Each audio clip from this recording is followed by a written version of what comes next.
Okay, जी sir. तो फिर आगे ले चलते हैं आपको। टोटोमेरिज्म की बात कर रहे थे और टोटोमेरिज्म में हमने 10 एग्जाम्पल भी करवाया था। हमने पूछा था कि which of the following compound will show tautomerism, और उसमें से 10 कंपाउंड के नेम ये दिए हुए थे। इसके बाद अभी और लिखते हैं, ठीक है। उसमें आप टोटोमेरिज्म बताइएगा किसमें टोटोमेरिज्म होगा और किसमें टोटोमेरिज्म नहीं होगा, ठीक है। तो टोटोमेरिज्म वाला कंसेप्ट इंपॉर्टेंट होता है, कभी कभी मेडिकल में आ जाता है। मेडिकल एग्जाम में टोटोमेरिज्म में ऐसे क्वेश्चन आता है किसमें टोटोमेरिज्म होगा और किसमें नहीं होगा। उसी के बाद हम 11 नंबर क्वेश्चन उठा रहे हैं आपके सामने। देखो 10 नंबर तक तो आपने जज कर लिया था, 11 नंबर देखिए। 11th नंबर में कह रहा है, जैसे एक ऐसा दिया हुआ है, इस तरह से दिया हुआ है, ब्रिजहेड दिया हुआ है और यहाँ पे डबल बॉन्ड ओ दिया है।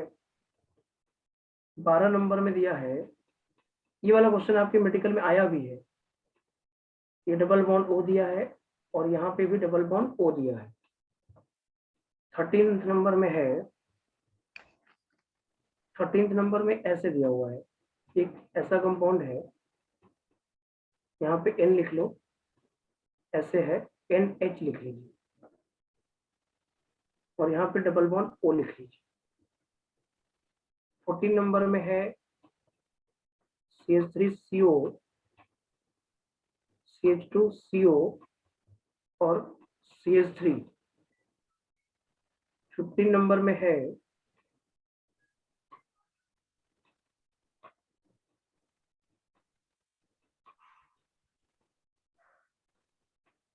ये लिखा है, डबल बॉन्ड है यहाँ पे और OH लिखा है, ऐसे लिखा है डबल बॉन्ड OH ऐसे। 15 ऐसे लिखा है। 16 में फेनॉल लिखा हुआ है। तो ये पूछ रहा है किसमें टोटोमेरिज्म होगा और किसमें नहीं होगा। तो 11, 12, 13, 14, 15, 16 और एक और लिख लेते हैं, एक और लिख लेते हैं। यहाँ लिख लीजिए आप CH3 और यहाँ पे लिख लीजिए NO2। 18 नंबर भी लिख ही लो। जैसे कभी कभी आपको ऐसे दे दे, यहाँ पे लिखा है डबल बॉन्ड और यहाँ पे लिखा है NH2, double bond NH2।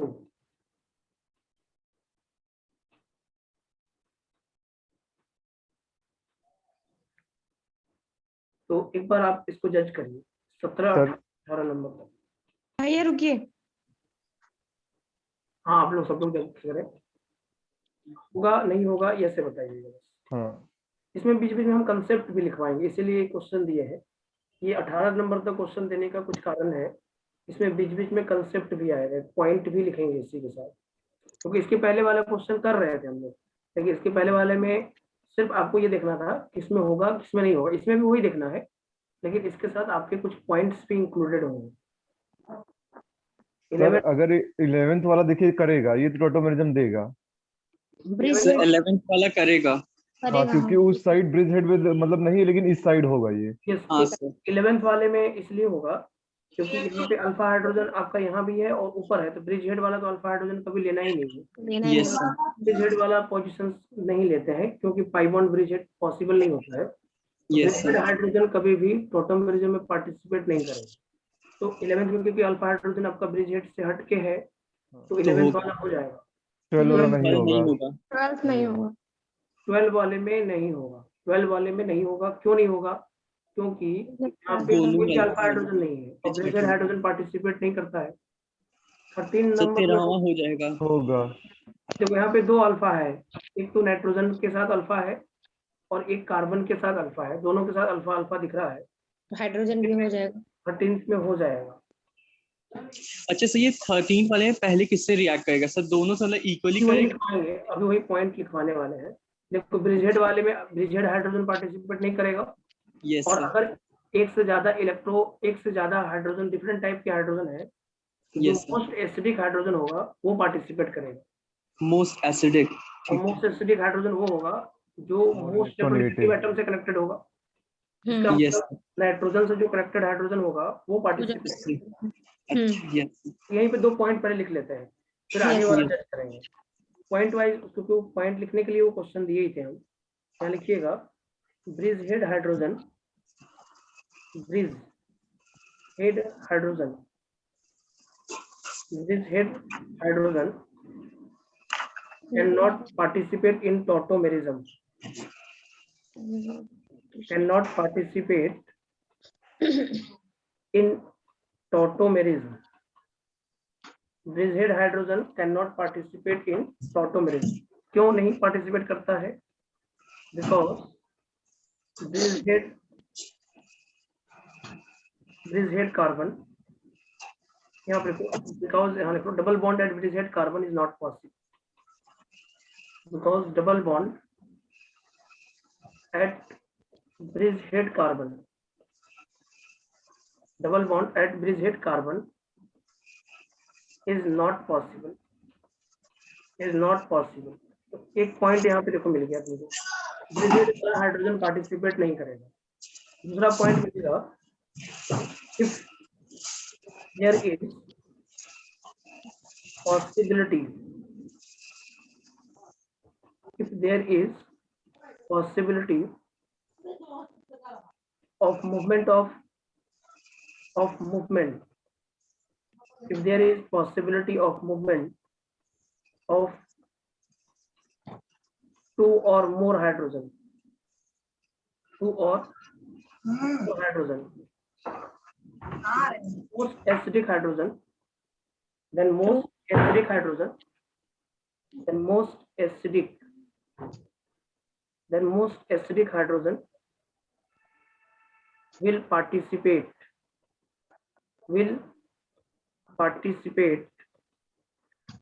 in tautomerism. Most acidic hydrogen will participate in tautomerism. देख लीजिए एक बार, 2 पॉइंट्स आ गए आपके पास, 11, 12, 13। 12 वाले में ब्रिजहेड हाइड्रोजन पार्टिसिपेट नहीं करेगा। क्यों नहीं करेगा? क्योंकि ब्रिजहेड पे कभी भी पाई बॉन्ड पॉसिबल नहीं है। क्यों नहीं पॉसिबल है? क्योंकि ब्रिजहेड कभी प्लेनर नहीं हो सकता है। अगर if there is possibility of movement of 2 or more hydrogen, then most acidic hydrogen will participate in tautomerism. 13 number की बात करें तो 13th नंबर में क्या होगा बेटा?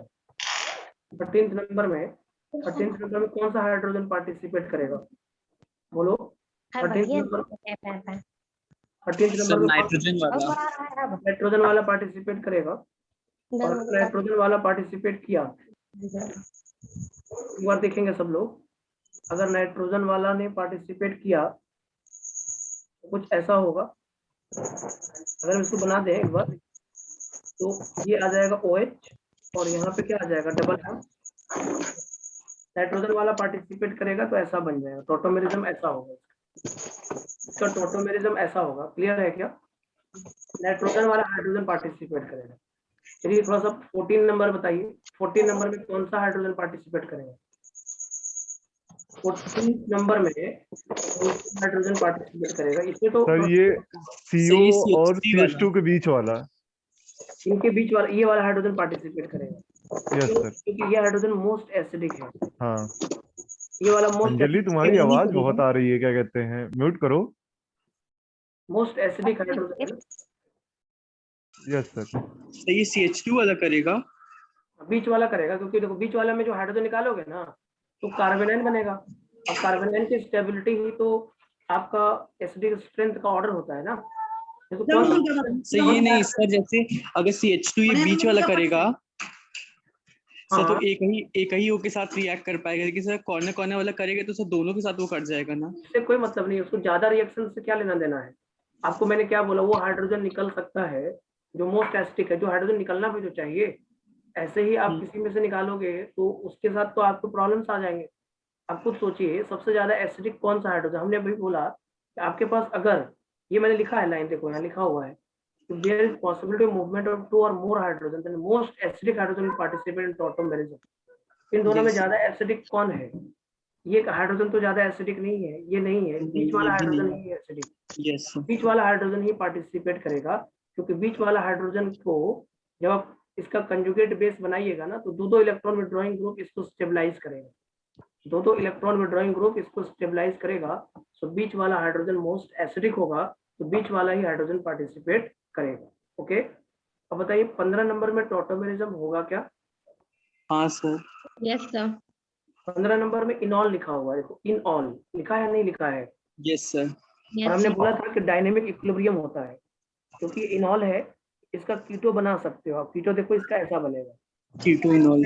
कीटो बनाओगे ऐसा बनेगा। कभी भी आप इनॉल दिया हो तो चेक तो कर ही सकते हो ना, इनॉल लिखा है, ये देख रहे हो आप, इनॉल। इनॉल में टॉटोमेरिज्म होता है, इनॉल में टॉटोमेरिज्म होता है। ये फिनॉल लिखा है, देखो ये भी इनॉल है, तो इनॉल तो कीटो फॉर्म बना सकता है। इसका मतलब 16 में भी होगा, 15 में भी होगा।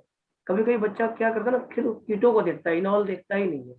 और हमने बोला था डायनेमिक इक्विलिब्रियम होता है, मतलब कीटो इनॉल में और इनॉल कीटो में, ये दोनों में कन्वर्टेबल है ना। तो कीटो इनॉल में, इनॉल कीटो में, ये दोनों में कन्वर्टेबल है, इसीलिए 15 भी होगा, 16 भी टॉटोमेरिज्म शो करे। मुझे बताओ 17 नंबर में टॉटोमेरिज्म होगा क्या? नहीं CH3 सर। बॉन्ड होता है पर O2 नहीं होगा। 17 सर नंबर NO2 में सब नहीं करेगा, वो NO2 छोड़ेगा ही नहीं वो। देखो यहाँ पे ऐसा है, अब इसके पहले आप बना चुके हो इसको, NO2 का ये तो मतलब करता है। इस वाले के साथ अल्फा हाइड्रोजन भी है, और टॉटोमेरिज्म क्यों नहीं कर सकता है ये? अगर Yes, sir. CH3NO2 को देखें, CH3NO2 को देखो आप, CH3NO2 को देखोगे तो अगर किसी बच्चे ने इसको ऐसे बना दिया, CH2 डबल बॉन्ड N, और यहाँ पे OH और यहाँ पे कोऑर्डिनेट बॉन्ड है, ये टॉटोमर्स तो है ही इसका। पिछले क्लास में बताया था कि NO2 वाला करता है टॉटोमेरिज्म, टॉटोमेरिज्म NO2 वाला करता है, अल्फा हाइड्रोजन भी है, तो क्यों नहीं कर सकता है? कर सकता है ये टॉटोमेरिज्म। कार्बन से ज्यादा इलेक्ट्रोनेगेटिव एक एटम है नाइट्रोजन। इस बात सही बात है, कार्बन से नहीं, ऑक्सीजन हमने बताया था एक मोर इलेक्ट्रोनेगेटिव एटम होना चाहिए, तो हाँ। कार्बन नाइट्रोजन से ज्यादा इलेक्ट्रोनेगेटिव ऑक्सीजन है, और वो मल्टीपल बॉन्डेड भी है, वो मल्टीपल बॉन्डेड भी है। तो ये इसके पहले क्वेश्चन आपने किया था, देखो ये वाला 10 नंबर में अल्फा हाइड्रोजन नहीं था, इसीलिए आपने इसको कहा था कि टॉटोमेरिज्म नहीं होगा, लेकिन इसमें तो अल्फा हाइड्रोजन है, तो CH3NO2 में टॉटोमेरिज्म होगा। ये क्वेश्चन आपके मॉड्यूल में मिलेगा, इसमें टॉटोमेरिज्म NO2 वाला टॉटोमेरिज्म करता है, ध्यान रख लो, याद कर लो, NO2 टॉटोमेरिज्म शो कर सकता है। 18 नंबर बताओ तो, 18 नंबर में टॉटोमेरिज्म होगा क्या? नहीं Yes, सर, sir. 18 नंबर में नहीं होगा। होगा। कीटो इनॉल वाला जैसे होता है ना, वैसे तरह से ये हाँ। लिखा हुआ है, इनामीन लिखा हुआ है, इन एमीन, इनामीन। इमीन। हाँ। तो अब देखो यहाँ पे थोड़ा सा कंपाउंड को देखना बेटा, अगर मैं मान लो अगर तुम्हें ये कंपाउंड देता डबल बॉन्ड NH, तो इसका टॉटोमेरिज्म क्या लिखते हैं? इसका सर क्या ये डबल बॉन्ड हटा के यहाँ सिंगल बॉन्ड लगा देते हैं N-।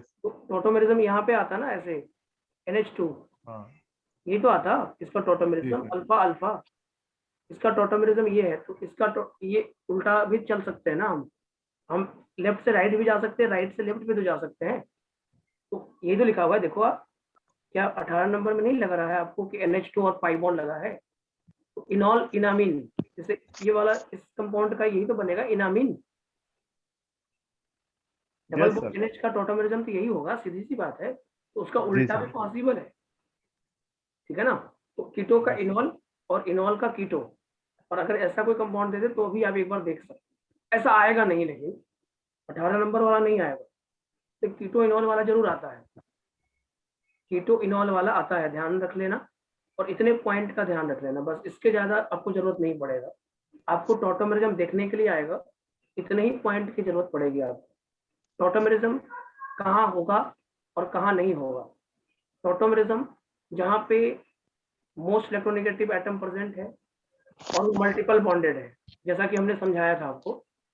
उसके बाद मैंने समझाया था कि आपको अल्फा हाइड्रोजन भी चाहिए, अल्फा हाइड्रोजन है, मल्टीपल बॉन्डेड है, मोर इलेक्ट्रोनेगेटिव एटम है, तो टॉटोमेरिज्म हो जाएगा। और ब्रिज हेड वाला एक स्पेशल केस है कि ब्रिज हेड पे अल्फा हाइड्रोजन पार्टिसिपेट नहीं करेगा, ब्रिज हेड पे अल्फा हाइड्रोजन पार्टिसिपेट नहीं करेगा। इसको लिख लो पहले आप, इसको सही बच्चे लिख लीजिए एक बार, इसको लिख लीजिए पहले आप, इतना लिख लो, पॉइंट्स वाइज सब लिख लो। फिर सर हाँ बोलो सब बेटा। वो मंडे वाले क्लास का सर लेक्चर भेज दीजिएगा सर, यूट्यूब पे देख रहे थे सर, दिखा नहीं था वो वाला।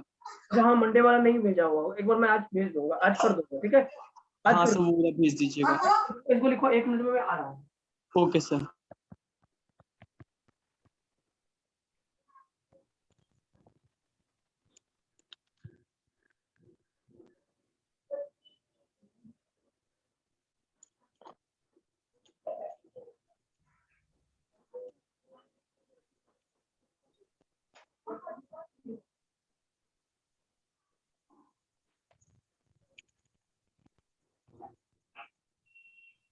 आज फिजिक्स कौन कौन लगाया है?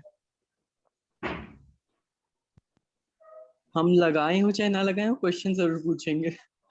ये सही टॉपिक ये करता है, ये लगाए पूछता है। या देखो अगर नहीं क्वेश्चन पूछेंगे ना तो फालतू को गलत इंप्रेशन पड़ेगा, सोचा क्वेश्चन पूछ ले बाद में देखा जाएगा। भैया लगाए होंगे। अरे नहीं यार।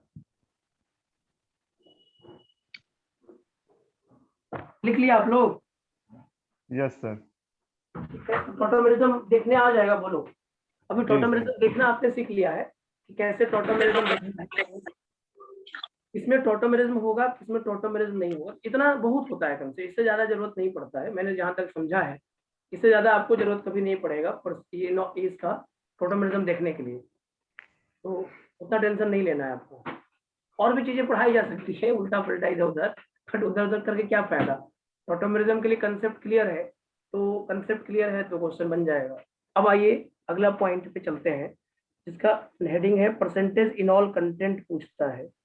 इसमें इनऑल कंटेंट ज्यादा है, ऐसे पूछता है ना। ये Yes. इंपॉर्टेंट पार्ट होगा अपने लिए। बस ये लास्ट हेडिंग है आज का टोटोमेरिज्म का और GOC2 का भी, और इसी में पूरा पॉइंट आपको हम लिखवाएंगे। और कैसे इनऑल कंटेंट देखते हैं, किसमें मैक्सिमम है और किसमें मिनिमम है, ये कंसेप्ट आपको सिखाएंगे यहाँ पे। तो इनऑल कंटेंट में एक रिजल्ट है पहले एक्सपेरिमेंटल रिजल्ट के बेसिस पे हम उसमें पॉइंट वाइज उसको कंसिडर कर लेंगे क्या है। तो देखो परसेंटेज इनऑल कंटेंट में पहले एक एक्सपेरिमेंटल रिजल्ट है अपने पास। एक्सपेरिमेंटल रिजल्ट क्या है कि जैसे इधर देखो कीटो फॉर्म लिखा हुआ है, क्या लिखा हुआ है इसका, इधर लिखा है कीटो फॉर्म, इधर लिखा है इनॉल फॉर्म, और इधर लिखा है परसेंटेज इनॉल कंटेंट लिखा होता है। ये एक रिजल्ट है, ये एक रिजल्ट है जहाँ पे लोग बताए जाते हैं, यहाँ बताया जाता है परसेंटेज इनऑल कंटेंट कितना होगा। ठीक है, ये पहले एक्सपेरिमेंटल रिजल्ट है। एक रिजल्ट पहले लिखेंगे जिसके बेसिस पे मैं आपको फिर आगे उस पर रिमार्क करेंगे उसी पॉइंट को। जैसे तुम्हारा कीटो फॉर्म ऐसा है, कभी मान लो कीटो फॉर्म ऐसा आ गया, यहाँ पे आ गया डबल बॉन्ड O और यहाँ पे ऐसा आ गया, ठीक, ये एक कीटो Yes, फॉर्म sir. है। या फिर एक ऐसा कीटो फॉर्म, देखो सेम ही कीटो फॉर्म है, ऐसे ये वाला कीटो फॉर्म है। अब इन दोनों का टोटोमेरिज्म करोगे तो क्या बनेगा, ये फेनॉल बनेगा कि नहीं बनेगा। कोई सिर्फ करो तो ये एक अल्फा वाला, यहाँ वाला अल्फा करेगा, यहाँ वाला गामा हाइड्रोजन पार्टिसिपेट करेगा, तो दोनों ही केस में आपका क्या बनेगा, फेनॉल बनेगा कि नहीं बनेगा, बताओ। जी सर। दोनों केस में फेनॉल बनेगा। इसका जो इनॉल कंटेंट होता है 99.9% होता है, अप्रॉक्स 100% होता है। तो इसमें एक पॉइंट क्या होगा, इसी पॉइंट को हम दोहरा देंगे। ये पहला हो गया, अगर कोई keto form after enolisation aromatic compound form करता है तो उसका इनॉल कंटेंट सबसे ज्यादा होता है। कोई भी keto form after enolisation aromatic compound बना लेता है, इनॉल उसका एरोमेटिक है, तो कंपाउंड में इनॉल कंटेंट सबसे ज्यादा होता है। 99.9% का मतलब 100%। ओके, तो इनॉल कंटेंट पूरा उसका एग्जिस्टेंस इनॉल में होता है, कीटो में नहीं। जब भी मान लो कभी रिएक्शंस आप कराते हो बेटा, और इस रिएक्शन के दौरान मान लो ये बन गया, इस पे इसको नहीं छोड़ना है, इसको यहाँ लेके जाना है, इसको टोटोमेरिज्म तुरंत कराना है। क्यों टोटोमेरिज्म तुरंत कराना है, क्योंकि इसी फॉर्म में इसकी स्टेबिलिटी, इस फॉर्म में तो इसका एग्जिस्टेंस देखो कितना है, 0.1%, 0.1, वो भी नहीं मैं मान रहा हूँ, 0% इसका एग्जिस्टेंस है, मात्र 0%। तो क्या आप इसको इसी फॉर्म में छोड़ दोगे या इस फॉर्म में ले जाओगे। जब भी मान लो मतलब इस फॉर्म में ले जाएंगे। हाँ, तब जाकर सही होगा वो। तो ये रिएक्शंस का भी एक मेथड होता है।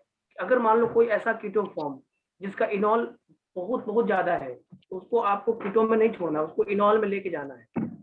इस वाले के लिए इनॉल कंटेंट सबसे ज्यादा होगा। तो एक पॉइंट क्या मिलेगा मुझे, देखो हम पहले टेबल कंप्लीट करके पॉइंट निकालेंगे यहाँ से, ठीक है।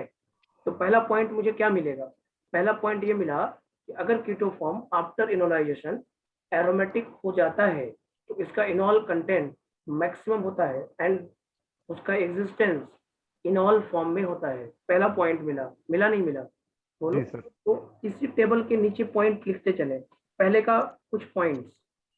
तो पहले टेबल कंप्लीट कर देते हैं तो आपके लिए दिक्कत हो जाएगा। पहले टेबल कंप्लीट कर लेते हैं उसके बाद लिखिए। पहले एक बार Yes. टेबल समझा देते हैं। एक तो समझ में आ गया कि कीटो Yes. इनॉल में बदलकर एरोमेटिक हो जाता है तो इनॉल कंटेंट सबसे ज्यादा होता है। तरीका देखिएगा कैसे देखना है। उसके बाद अगला कंपाउंड मान लो ये है CH3CO, इसको बोलते हैं beta die carbonyl. Beta die carbonyl को थोड़ा सा ध्यान से समझते हैं। अगर हम बीटा डाई कार्बोनिल का इनोलाइजेशन करें तो आपने बोला था बीच वाला हाइड्रोजन पार्टिसिपेट करेगा, ऐसा ही बोला था आपने।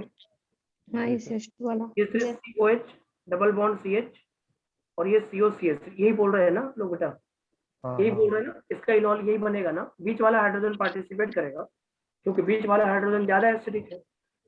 तो जब इसका इनॉल कंटेंट बनाया जाता है ना बेटा, तो ये लगभग 78% आता है, 78% के आसपास आता है। कहीं कहीं 76% लिखा होता है, कहीं कहीं पे 76 लिखा होता है और कहीं कहीं पे 78 लिखा होता है। तो वो बहुत बड़ा मैटर नहीं करता है, वो परसेंटेज आपसे पूछने नहीं जा रहा है। इसका रीजन क्या होता है, जब ये इनॉल बनाता है तो इसमें हाइड्रोजन बॉन्डिंग हो जाता है।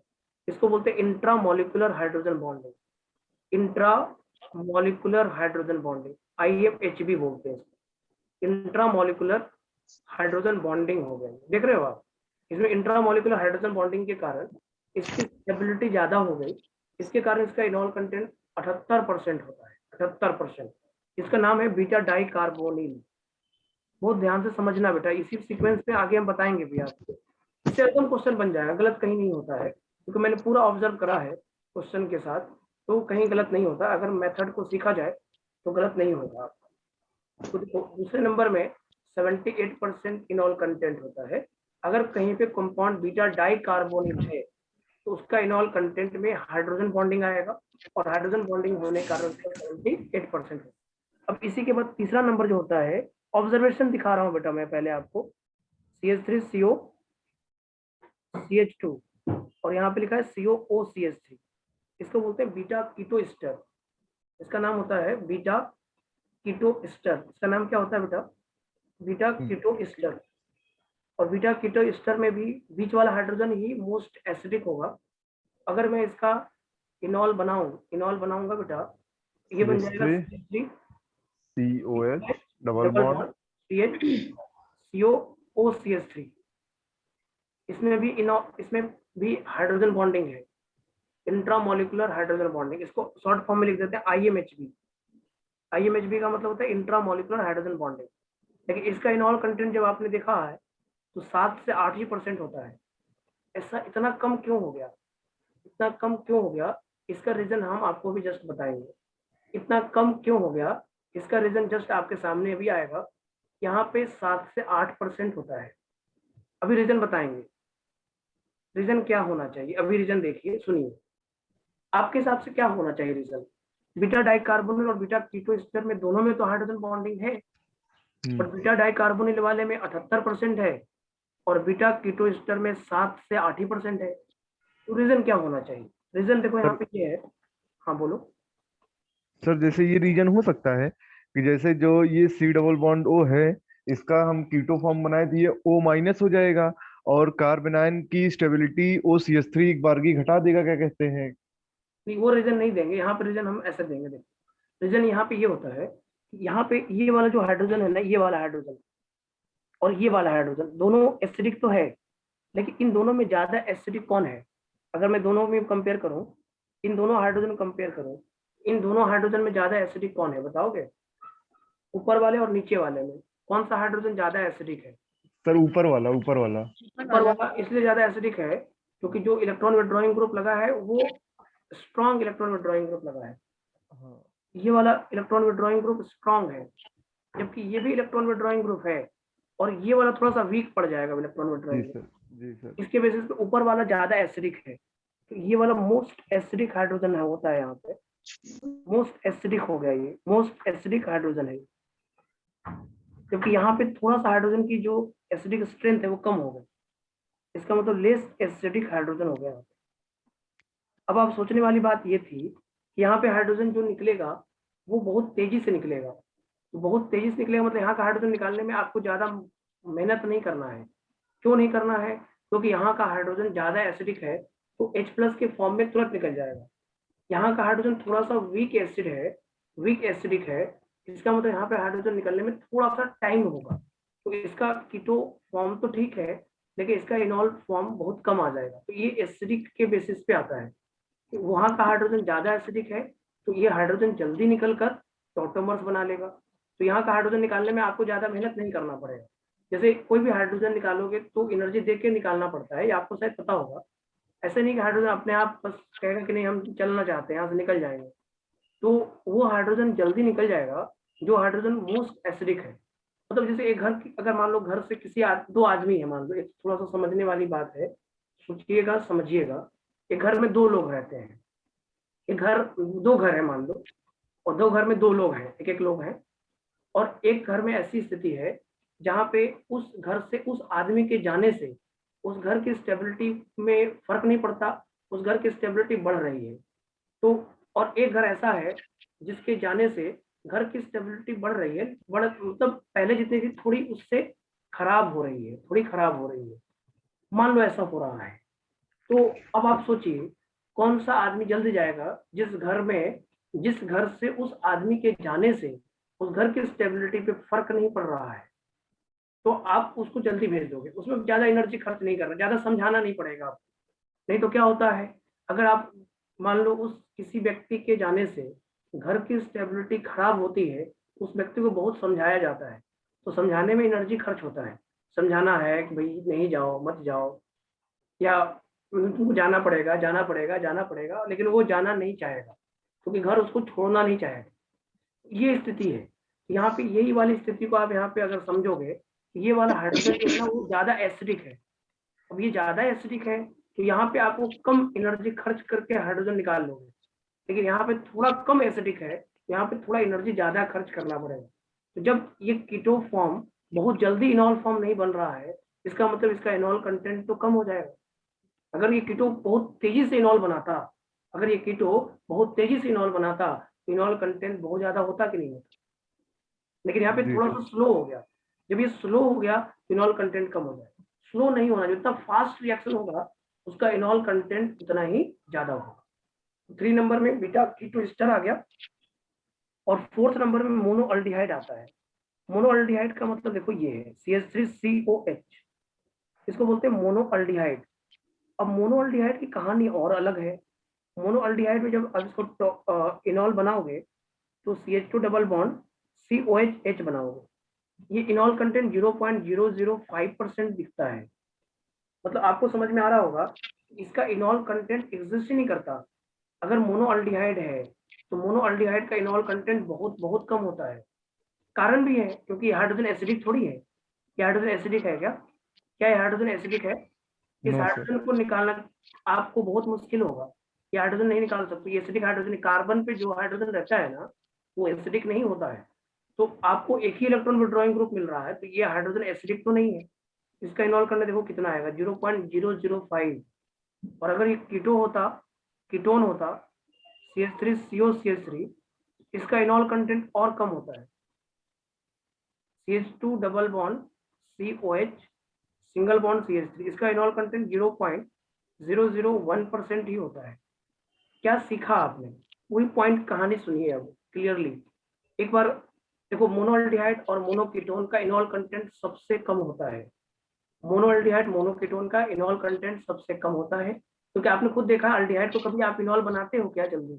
क्या कीटोन को इनॉल बनाते हो जल्दी? नहीं तो हर कीटो इनॉल में दिखता, हर कीटो इनॉल में दिखता। मोनोअल्डिहाइड मोनोकीटोन का इनॉल कंटेंट बहुत ही कम होता है, इसलिए उसका एग्जिस्टेंस किसमें होगा? कीटो फॉर्म में ही होगा। और बीटा डाइकार्बोनिल और बीटा कीटो एस्टर के साथ थोड़ा सा आपको देखना पड़ेगा। बीटा डाइकार्बोनिल में इनॉल कंटेंट ठीक होता है, बीटा कीटो एस्टर में इनॉल कंटेंट भी ठीक होता है, 7 से 8% होता है। मतलब दोनों का एग्जिस्टेंस है, keto and enol both will exist. Okay, क्या क्या पॉइंट रिमार्क कर लेते हैं। पॉइंट के साथ हम आपको ऑर्डर दिखाएंगे, किस ऑर्डर में आपको इनॉल कंटेंट देखना चाहिए। ये तो एक रिजल्ट था, जिस एक्सपेरिमेंटल रिजल्ट के बेसिस पे हमें पॉइंट मिल जाएगा और उसी पॉइंट के बेसिस पे हमें काम करना चाहिए मेरे हिसाब से। अब मैं आपको पॉइंट समझा देता हूँ। देखो पॉइंट क्या है। पहला पॉइंट है कि after a keto form after enolisation, यहाँ पे लिखिएगा कीटो फॉर्म, थोड़ा थोड़ा पॉइंट लिखवा रहे हैं हम आपको। Keto form after enolization, gain of enolization, gain of aromaticity, enol content is maximum, और अप्रॉक्स 100%। 100% से कोई चीज ज्यादा थोड़ी होता है, बहुत है। enol content is maximum, keto form after enolization, gain of aromaticity, enol content is maximum, approx 100%, 100% के पास होता है। इसका मतलब ये कंपाउंड जो है कीटो फॉर्म, इस तरह के कंपाउंड में आपको क्या एग्जिस्ट करेगा। Keto form will not exist in this case, keto form का एग्जिस्टेंस नहीं होगा, keto form will not exist. ये पॉइंट देख लो आप एक बार। अगर कोई कीटो फॉर्म है वो इनोलाइज हुआ और एरोमेटिक हो गया तो उसका इनॉल कंटेंट पूरा 100% हो जाता है, मतलब कीटो फॉर्म का एग्जिस्टेंस नहीं होगा, keto form will not exist.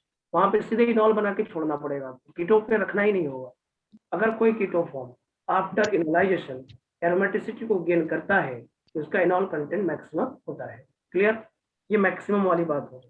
दूसरी बात, जो सेकेंड टर्म था बीटा डाइकार्बोनिल सिस्टम का, बीटा डाइकार्बोनिल सिस्टम में हाइड्रोजन मोस्ट, वो तो रीजन हम पहले बता दिए, इंट्रामोलिकुलर हाइड्रोजन बॉन्डिंग, और ये तो दूसरे वाले के कंसेप्ट लिखने के कोई मतलब नहीं है, तो वो तो क्लियर है। अब यहाँ पे आ जाइए मोनोअल्डिहाइड,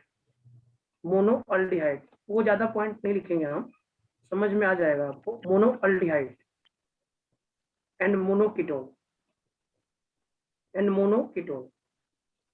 the enol content is minimum, enol content कम है, so they will exist in keto form,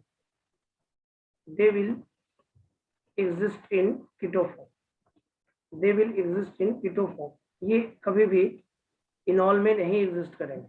ये दो पॉइंट है। और तीसरा पॉइंट आप ये देखो, एक बहुत जल्दी क्वेश्चन बनाना है तो एक काम कर सकते हो आप, keto form after enolisation aromatic आ गया, और अगर keto form after enolisation anti aromatic आ गया तो सबसे खराब उसी का इनॉल कंटेंट होगा जो एंटी एरोमेटिक बना लेगा। तो दो ही कंसेप्ट ही है देखने के लिए। सबसे पहले देखो इनॉल बनाकर एरोमेटिक, उसके बाद बीटा डाइकार्बोनिल को रख लो, उसके बाद बीटा कीटो एस्टर को रख लो, फिर डाइकार्बोनिल को रख लो, और लास्ट में आप मोनोअल्डिहाइड मोनोकीटोन को रख लो, और उसके लास्ट में एंटी एरोमेटिक को रख लो। तो कहानी का प्रायोरिटी ऑर्डर ये है भाई। प्रायोरिटी ऑर्डर से अगर आप बनाना चाहो क्वेश्चन को तो मैं आपको प्रायोरिटी ऑर्डर दे रहा हूँ। आपको इनॉल कंटेंट का क्वेश्चन इसी प्रायोरिटी ऑर्डर में देखना पड़ेगा। और आप सर, अगर मतलब बोलिए बनाने के बाद फिर ये प्रायोरिटी ऑर्डर देखना है ना? इनॉल बना के देखेंगे, उतना तो आप मन में भी बना सकते हो, आपको इतना जरूरी है कि आप बना के ही देखिएगा। इतना नहीं समझ में आ जाएगा कि ये एरोमेटिक बन जाएगा, मन में बना सकते हैं ना। तो सबसे पहले एरोमेटिक इनॉल देखो, एरोमेटिक इनॉल, फिर हम आपको आगे बता रहे हैं कि सीधे आप डाइकार्बोनिल देखो, बीटा डाइकार्बोनिल देखो, एरोमेटिक इनॉल देखो, बीटा डाइकार्बोनिल देखो, फिर बीटा कीटो एस्टर देखो, और उसके बाद आप देखिए मोनोअल्डिहाइड, उसके बाद देखिए मोनोकीटोन, और लास्ट में देखिए एंटी एरोमेटिक इनॉल। अगर ऐसी कहानी बनी तो अगर कहीं मिनिमम पूछा तो देखना कि एंटी एरोमेटिक तो नहीं बन गया, और मैक्सिमम पूछा तो देखना कि एरोमेटिक तो नहीं बन गया। कहानी बस इतनी पे घूमेगा, इसके अलावा कुछ नहीं है। अगर आपको इनॉल कंटेंट बनाना है तो इतना याद कर लो बस। अगर इनॉल एरोमेटिक है तो इनॉल कंटेंट मैक्सिमम है, अगर इनॉल एंटी एरोमेटिक है तो इनॉल कंटेंट मिनिमम है। तो aromatic maximum, anti aromatic minimum, aromatic maximum, anti aromatic minimum, ये मैक्सिमम है और ये मिनिमम है। और इसमें एक और जोड़ सकते हो आप, इसे बीटा कीटो एस्टर के बाद डाई कीटो भी जोड़ सकते हो। डाई मतलब पॉली कीटो, मोनोअल्डिहाइड के पहले पॉली जोड़ सकते हो। यहाँ पे जोड़ना चाहिए, बताओ जोड़ दें? पॉली वाला ज्यादा हो जाएगा ना, ज्यादा रहेगा कीटोन तो ज्यादा हो जाएगा। पॉली कीटोन, पॉली अल्डिहाइड और कीटोन, पॉली कीटोन लिख देता हूँ। पॉली कीटोन का मतलब क्या होता है? एक से ज्यादा कीटोन ग्रुप ना। पॉली कीटोन को इसको पहले रख लो। बस इतनी ही कहानी है भाई प्रायोरिटी ऑर्डर के लिए। इतने से कहानी बन जाएगा क्वेश्चन। इसमें आपको ज्यादा दिमाग नहीं लगाइए, ज्यादा दिमाग लगाइएगा तो ज्यादा दिक्कत हो जाएगा। सीधे सीधे सोचिए, एरोमेटिक सबसे ज्यादा, और आपसे यही क्वेश्चन पूछेगा। एक जब भी क्वेश्चन पूछा है मैंने जो देखा है, उससे पूछा कि मैक्सिमम इनॉल कंटेंट बताओ, बस आप देख लीजिए एरोमेटिक वाला जरूर एक बन रहा होगा उसमें। अब हम एग्जाम्पल 4-5 कराते हैं आपको, धीरे धीरे इसी सीक्वेंस में काम करेंगे, क्वेश्चन बन जाएगा। देखो कैसे, ठीक समझ में आ गया? आपको लिखना है तो पहले लिख लो। अगर आपको किसी बच्चे को लिखना है तो लिख लीजिए, पहले लिख लीजिए। Yes, देखो sir. सबसे पहले एरोमेटिक इनॉल, सबसे पहले एरोमेटिक इनॉल ऊपर से देख लो आप। पहले लिखना भी तो होगा ना, लिखते चलिएगा तो ठीक रहता है। थोड़ा सा क्या है, ज्यादा समझ में आ जाता है। देखो आपको क्या देखना है, समझ में आया कैसे देखना है? इनॉल content, Yes, sir. Maximum aromatic इनॉल और मिनिमम एंटी एरोमेटिक इनॉल। अभी दे रहे हैं क्वेश्चन, समझ में आ जाए। अभी क्वेश्चन देंगे ना, धीरे धीरे आ जाएगा, टेंशन मत लीजिए आप।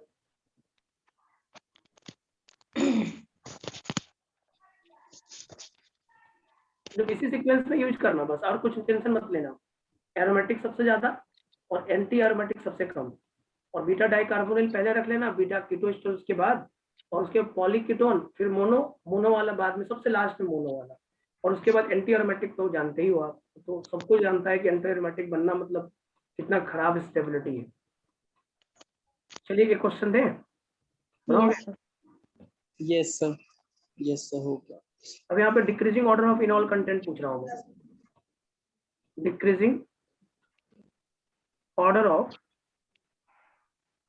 Percentage enol content, decreasing order of percentage enol content. पहला क्वेश्चन ये है। ये बच्चे पहला क्वेश्चन बनाए।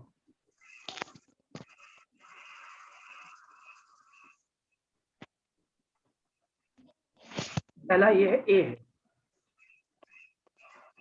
फर्स्ट दिया है ए।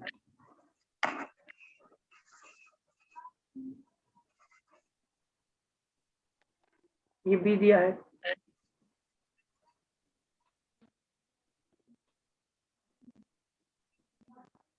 ये सी दिया है,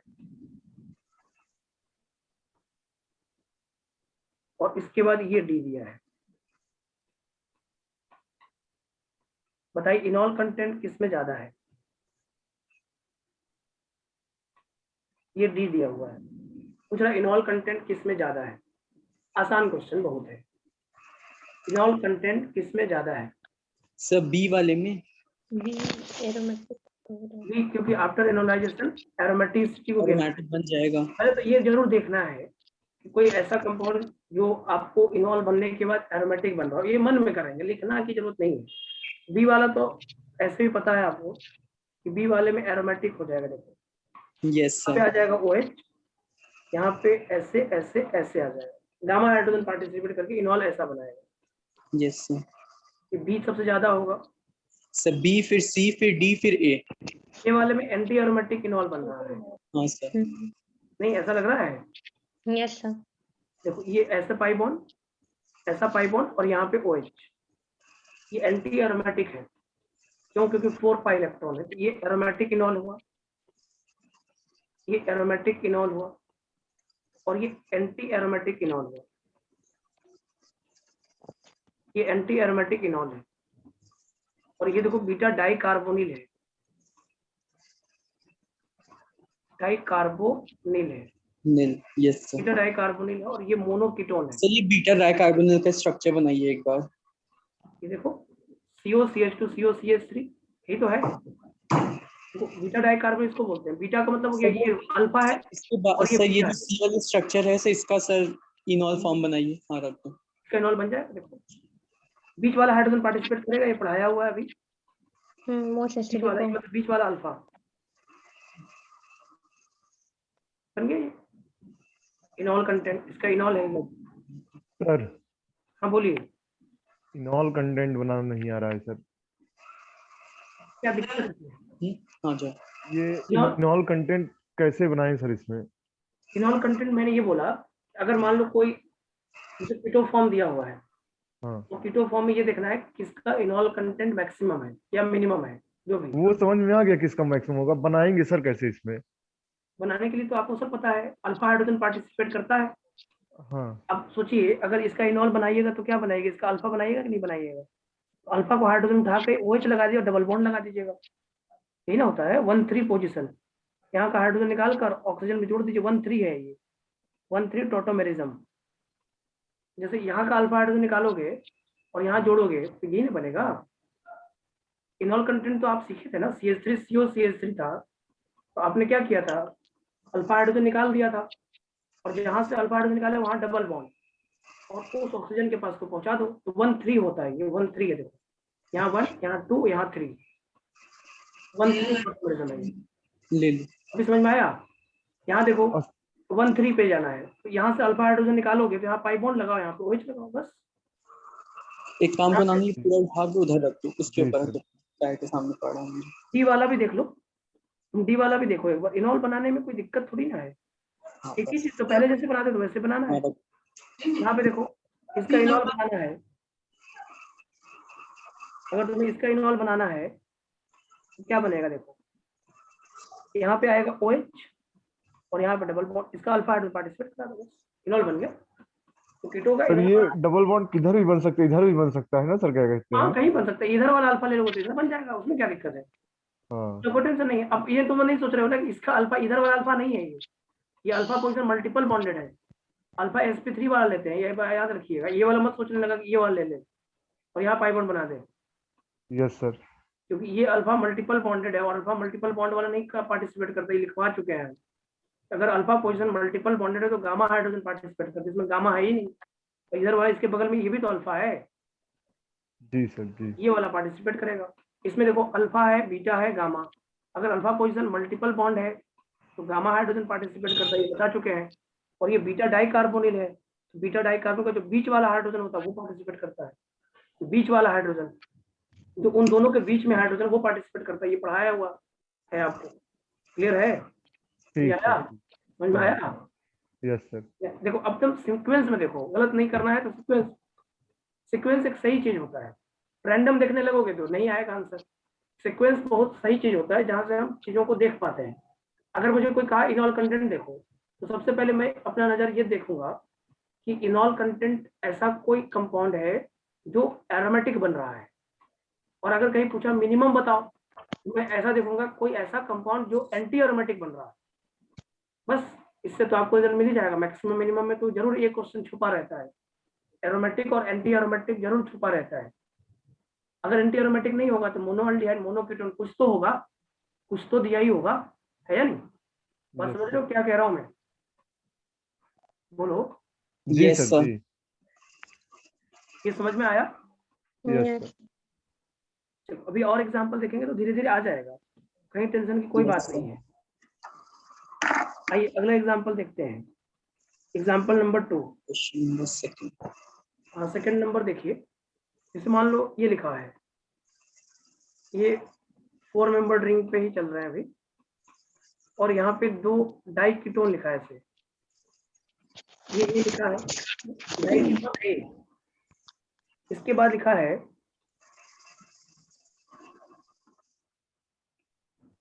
ये लिखा है, और ये लिखा है बी।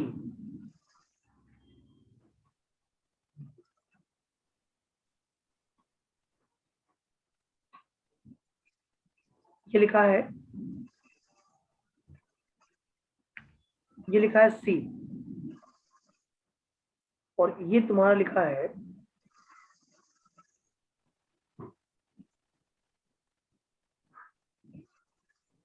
और ये लिखा है तुम्हारा डबल बॉन्ड ओ, और ये लिखा है डी।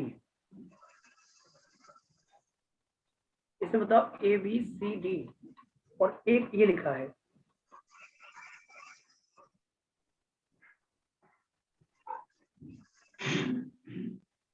यहाँ लिखा है ई। बताइए इसमें इनॉल कंटेंट किसमें ज्यादा है? सर A- सबसे ज्यादा बी फिर सी। बी सी। रुकिए पहले से बना लो उसको। इनॉल कंटेंट देखो, इसमें कोई एरोमेटिक तो नहीं बन रहा है, मुझे दिख रहा है जहां तक। हाँ तो फिर सीक्वेंस में चले, एरोमेटिक नहीं बन रहा तो बीटा डाई कार्बोनिल को पहले टिक करें, हाँ। बीटा डाई कार्बोनिल, और उसके बाद बीटा बीटा कीटो कीटो एस्टर। और पॉलीकीटोन, और 2 मोनोकीटोन दिख रहा है, 2 मोनोकीटोन दिख रहा है। देखो मोनोकीटोन है ना, ये ई वाला और डी वाला। एक एंटी एरोमेटिक बन रहा है, एक नॉन एरोमेटिक डी बन वाला रहा में है। एंटी एरोमेटिक बनता है। हाँ हाँ, डी सर वाला में ऑर्डर एंटी होगा एरोमेटिक। सर ऑर्डर है BACED। बी सी ना, हाँ B C. B C. Sir C नहीं होगा, बी सी ए। BCA कैसे होगा? बी की बात देखो, बीटा डाई कार्बोनिल है, और हाँ ये सर B बीटा वाला कीटो तो है। एस्टर है, ये बीटा डाई कार्बोनिल है, और ये बीटा कीटो एस्टर है। ये बीटा डाइकार्बोनिल है। हाँ और ये वाला पॉलीकीटोन है, डाई कीटोन। अभी ऑर्डर लिखवाए थे ये डबल बॉन्ड कौन से ले कार्बोनिल। रहे हैं? डाइकीटोन। हाँ, तो डाई कीटोन वाला पॉलीकीटोन वाले में आ जाएगा। सर ये A वाला हमको, सर ये A वाला सर डाई कीटोन है, सर पॉलीकीटोन में आएगा कि बीटा डाइकार्बोनिल में आएगा? बीटा डाई कार्बोनिल में नहीं है, बीटा डाई कार्बोनिल इसको बोलते हैं। देखो ये वाला कार्बन का बगल में अल्फा हुआ, ये बीटा हुआ, बीटा डाई कार्बोनिल तुम्हारा बी वाला है। अच्छा सर ठीक है। बीटा कीटो एस्टर है, देखो बीटा कीटो एस्टर, ये डाई कीटोन है, इसको बोलते हैं डाई कीटोन। अभी सीक्वेंस लिखा है, बीटा डाई कार्बोनिल सबसे ज्यादा, फिर बीटा यस सर। कीटो एस्टर, और फिर पॉलीकीटोन, फिर मोनो वाला उसके रखना है। बाद सर E होगा फिर D होगा। आंसर आएगा यहाँ पे सबसे ज्यादा बी का, फिर आएगा सी का, फिर A, फिर आएगा ए का, और फिर आएगा फिर ई का, और सबसे कम होगा फिर डी D। का। ई सबसे कम है, ई में तो मोनोकीटोन है, और डी में भी मोनोकीटोन है, एंटी एरोमेटिक बना डी देगा। वाला एंटी एरोमेटिक बन जाएगा। इन दोनों में से कैसे डिसाइड किए? दोनों एंटी एरोमेटिक हुआ ना। नहीं, ई वाला एंटी एरोमेटिक नहीं हुआ, यहाँ पे पाई बॉन्ड नहीं है ना, ये नॉन एरोमेटिक होगा। अगर तुम इसका इनॉल बनाओगी तो देखो इसका इनॉल कैसे बनेगा, ऐसा बनेगा, ये इसका इनॉल बनेगा ऐसा। ये नॉन एरोमेटिक है ना, sp3 हाइब्रिडाइज्ड कार्बन है ना इसमें, ये एंटी एरोमेटिक होगा। ये वाला एंटी एरोमेटिक है, इसीलिए सबसे कम डी का होगा, सबसे कम डी का होगा। उसी सीक्वेंस में यूज करो, एकदम उसी सीक्वेंस में यूज करो, गलत नहीं हो रहा है उससे। सीक्वेंस सही करो, बस सीक्वेंस सही कर लोगे तो सही हो जाएगा। बोलो, समझ में आ रहा है बात? यस सर आ रहा है। सिर्फ सीक्वेंस सही करो। देखो एरोमेटिक है तो सबसे ज्यादा एरोमेटिक इसमें कोई नहीं बन रहा था, फिर बीटा डाइकार्बोनिल, फिर बीटा कीटो एस्टर, फिर पॉलीकीटोन, मोनो, और फिर मोनोकीटोन वाला। यही ना, यही सीक्वेंस है, यस ये याद कर लो, हो जाएगा काम, और कुछ करना नहीं है। अब एग्जाम्पल नंबर 3 देखो, एग्जाम्पल नंबर 3, इसमें बताना, ये अच्छा क्वेश्चन होगा आपके लिए थोड़ा सा। एग्जाम्पल नंबर 3 में क्या लिखा है? पहला पीएच CO, CH2 COPH, ये लिखा है। अगला लिखा है PHCO, CH2 COCH3, ये B लिखा है। और अगला लिखा है CH3CO, CH3CO, CH2CO, CH3, ये C लिखा है। और ये लिखा है HCO, CH2 COH लिखा है, ये D है। और अगला लिखा है HCO, CH2 COCH3, ये E लिखा है। बताओ तो थोड़ा, ये सब डाइकार्बोनिल दे दिया हमने, अभी कोई एरोमेटिक हाँ। करने की कोई संभावना नहीं, सब बीटा डाइकार्बोनिल। अब इसमें सीक्वेंस तुम बता दोगे तो क्लियर हो जाएगा कंसेप्ट, और कोई जरूरत नहीं पड़ेगा। हाँ सर बोलो, बताएं। बोलो। हाँ, सबसे ज्यादा सर डी वाला का होगा। सबसे ज्यादा C का होगा। सी का होगा यस सर। नहीं नहीं सालू, थोड़ा सा और सोचो, थोड़ा सा। सर डी वाले का होगा सर। सब बीटा डाइकार्बोनिल ही है, सब बीटा डाइकार्बोनिल ही है। लेकिन आप देखो पीएच वाले जो है ना, पीएच जो है ना, पीएच एक्सटेंडेड रेजोनेंस करेगा। जब आप इसको इनॉल बनाओगे ना, पीएच का एक्सटेंडेड रेजोनेंस मिलेगा, बड़ा सा रेजोनेंस आगे बढ़ता हुआ। नहीं लग रहा है आपको? Yes, sir. पीएच है ना, पीएच जब इसका इनॉल बनाओगे तो ऐसे बनेगा, देखो मेरे साथ थोड़ा सा देखो। फिर इसका ऑर्डर सर होगा ABCED। भी थोड़ा सा मेरे साथ देखो पहले, तब फिर Yes. देखना। पहले अगर ए वाले को देखोगे तो क्या बनेगा, देखो pH COH, double bond CH और यहाँ पे COPH, देख रहे हो आप। अब यहाँ पे हाइड्रोजन बॉन्डिंग तो सब में होगा, लेकिन इस पीएच के साथ रेजोनेंस देख रहे हो कितना बढ़िया मिल रहा है आपको, एक्सटेंडेड रेजोनेंस, आगे की तरफ बढ़ रहा है तो बढ़ रहा है, इसको बोलते हैं एक्सटेंडेड रेजोनेंस। मैक्सिमम रेजोनेंस, इसका इनॉल कंटेंट 100% पहुंच जाता है, इसका इनॉल कंटेंट जो है ना 100% पहुंच जाएगा, 100%, समझ रहे हो आप। ये पीएच जो है ना एक्सटेंडेड रेजोनेंस दे रहा है, बहुत ज्यादा कंजुगेशन है इसमें, इसको बोलते हैं एक्सटेंडेड रेजोनेंस। सब बीटा डाइकार्बोनिल का ही क्वेश्चन था इसमें, तो आपको और कुछ देखना नहीं। यहाँ पे एक्सटेंडेड रेजोनेंस देखो, पीएच का एक्सटेंडेड रेजोनेंस मिलेगा कि नहीं मिलेगा, क्या लगता है आपको? पीएच यहाँ से जो कंटिन्यूअस कंजुगेशन में जाएगा आगे की तरफ, आपको नहीं लग रहा पूरा घूम नहीं रहा, आगे की तरफ इसमें बढ़ रहा है, पूरा कॉन्जुगेशन हो गया है सर। पूरा कंजुगेशन हो गया, एक्सटेंडेड रेजोनेंस है इसमें। तो क्या लगता है आपको, ये इनॉल बहुत ही ज्यादा स्ट्रांग हो गया, इसका इनॉल 100% पहुंच जाता, 78% नहीं 100%, 100% पहुंच जाएगा इसका इनॉल कंटेंट। तो पीएच CO CH2 COPH का इनॉल कंटेंट सबसे ज्यादा होता है, ये सब बीटा डाइकार्बोनिल है, तो पीएच वाले का ज्यादा होगा। क्यों? क्योंकि पीएच में रेजोनेंस देखो आप खुद देखो, ये रेजोनेंस करते हुए यहाँ पहुंचा, यहाँ पहुंचा, यहाँ पहुंचा, यहाँ जो पहुंच रहा है, देखो कितना बड़े एरिया में डिलोकलाइजेशन है। क्या लगता है आपको, इनॉल कंटेंट मैक्सिमम नहीं हो जाएगा, ये 100% तक जाएगा, 100%, 78% नहीं। तो ये पीएच वाले का एप्लीकेशन है, तो पीएच वाला जहां जहां है तुम्हारा सबसे ज्यादा होगा। अब ये पीएच एक जगह यहाँ है, एक जगह यहाँ है, ए ग्रेटर देन बी होगा, पहली बात ये तो समझ में आया, ए ग्रेटर देन बी होगा, क्योंकि पीएच इसमें 2 है, इसमें 1 है। उसके बाद आगे देखना, ए ग्रेटर देन बी होगा, बी के बाद CDE में कोई रेजोनेंस तो नहीं है, एक्स्ट्रा रेजोनेंस नहीं है, एक्स्ट्रा रेजोनेंस CDE में कहीं नहीं है क्या? बोलो, क्या एक्स्ट्रा रेजोनेंस CDE में है? No sir. इसका इनॉल कंटेंट जब आप देखोगे एक्सपेरिमेंटली जो देखा गया है वो 89% आता है, पीएच 1 रहता है तो 89%, और पीएच 2 रहता है तो 100% आता है इनॉल कंटेंट। पीएच 1 रहता है, बी वाले का बता रहा हूँ, बी वाले में पहले वाले में एक्सटेंडेड रेजोनेंस के कारण 100% पहुंच जाएगा वो, और बी वाले में एक ही पीएच है इसलिए उसका 89% आता है, 90% के आसपास। अब अगला पार्ट देखो, सी और डी और ई पार्ट को, मुझे कोई एक्सप्लेन करेगा CDE को सोचकर, जल्दीबाजी नहीं, बस आप जो सोच के बताइए कि C, D और E में किसका ज्यादा होगा इनॉल कंटेंट, कोई बताएगा? सी का। सर डी का। डी का? हाँ डाइकार्बोनिल बनाना, ये तो बीटा डाइकार्बोनिल हुआ सी वाला। बीटा डाइकार्बोनिल तो सब है। हाँ सर देखिए बताएं, हाँ जो ये CH3 है वो COCH3 है, हाँ, ये क्या कहते हैं स्ट्रांगली, मतलब उतना तेजी से खींचेगा जिससे H+ ये नहीं दे पाएगा आसानी से।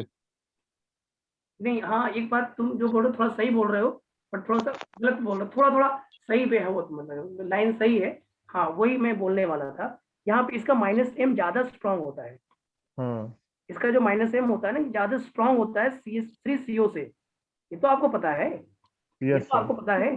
तो यहाँ का हाइड्रोजन ज्यादा एसिडिक हो गया, ये वाला हाइड्रोजन जो देखो रेजोनेंस तो बराबर है, कोई एक्सटर्नल रेजोनेंस तो मिला नहीं, तो COH में -M COCH3 से ज्यादा होता है, यस सर। हाइड्रोजन और ज्यादा एसिडिक हो गया।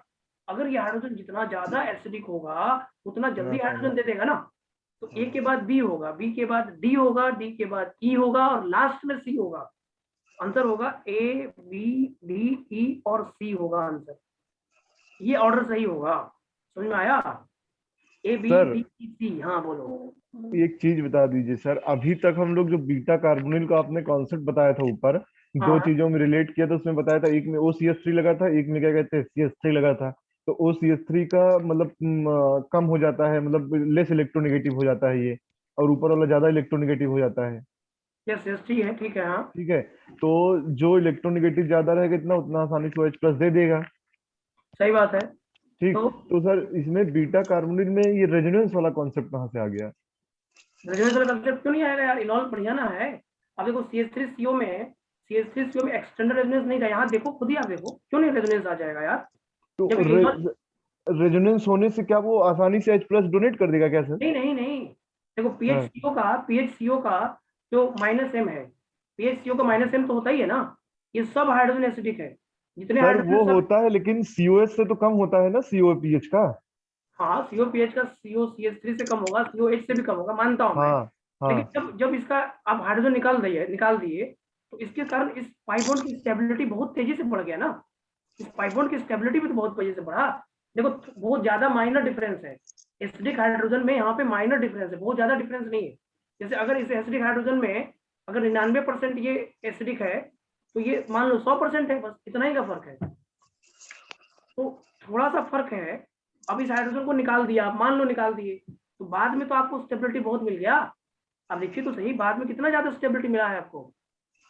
तो आप यहाँ पे जो देख रहे हैं मोस्ट एसिडिक वाला तो देखना ही देखना है, वो तो सही है। यहाँ पे दोनों में बराबर चीजें थी, यहाँ पे दोनों में रेजोनेंस बराबर बराबर था, देखो रेजोनेंस बराबर बराबर था।